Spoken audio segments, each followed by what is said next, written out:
La mer, c'est l'habitat le plus vaste de la planète, c'est aussi le plus secret.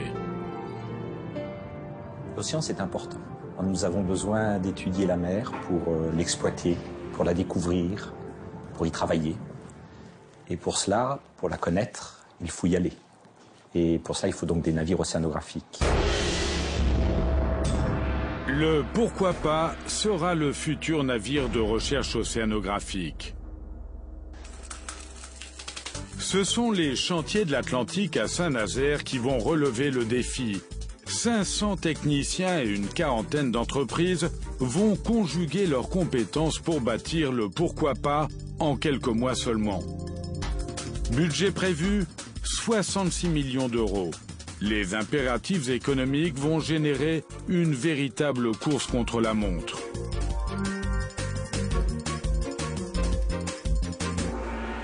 La mission du navire, lever le voile sur la face cachée de la planète, les océans.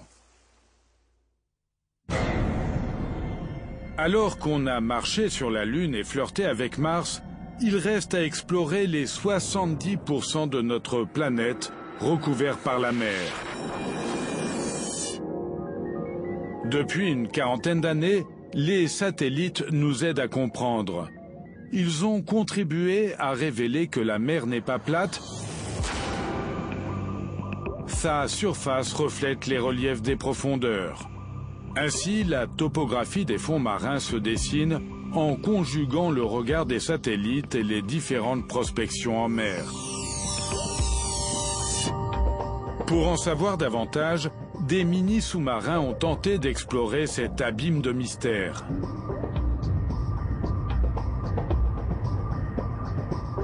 Condition indispensable, surmonter l'obscurité et surtout la pression. Les dorsales qui marquent la séparation des plaques continentales seront dessinées 70 000 km de long. Il s'agit du relief le plus imposant de la planète. Naturellement, les zones côtières sont les mieux connues. Elles représentent 20% de la surface des fonds marins. Reste l'essentiel, les plaines abyssales, soit environ 60% de la surface de la planète, auquel il faut ajouter les 3% de fosses océaniques.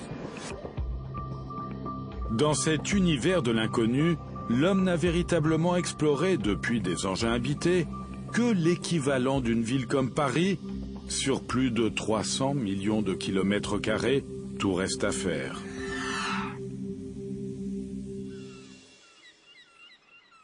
Derrière les chantiers, le port de Saint-Nazaire. En un siècle et demi, il a vu la naissance d'une centaine de paquebots aux noms illustres.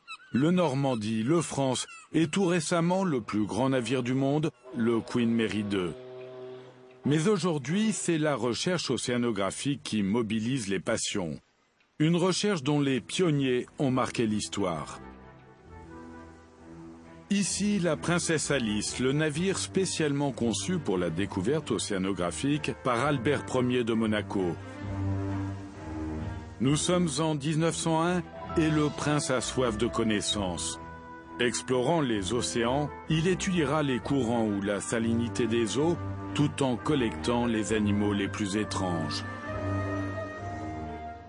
D'autres précurseurs comme le commandant Charcot, médecin et naturaliste, tenteront d'en savoir plus dans les régions polaires. L'explorateur y laissera la vie et c'est son bateau, le pourquoi pas, qui en hommage à l'océanographe, donne aujourd'hui son nom au futur bâtiment de recherche. Le voici, le pourquoi pas, version 2005, mais nous n'en sommes qu'aux hypothèses de travail. Pour commencer, les ingénieurs doivent concevoir les technologies les plus performantes afin de construire le navire de recherche du XXIe siècle.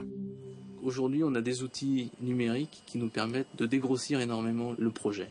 Il y a un processus qui a été assez long, puisqu'il nous a pris quasiment 1 an, entre le moment où le navire a été signé et le moment où nous on a complètement fini, on va dire, notre étude. On a fait de nombreux essais, de nombreux calculs, on a résolu les problèmes un par un. Rien que par calcul numérique, on peut améliorer les formes, retoucher des formes, mais on reste quand même obligé de passer par les bassins, dans lesquels on peut regarder et vérifier tous ces petits problèmes. C'est aux Pays-Bas, à l'Institut de recherche maritime, que l'on testera les maquettes du Pourquoi pas. Un bassin spécialement conçu pour reproduire l'état de la mer, permettant de passer du calme plat à la tempête, accueille le modèle réduit. 6 mètres de long, mais parfaitement conforme à la géométrie du futur navire.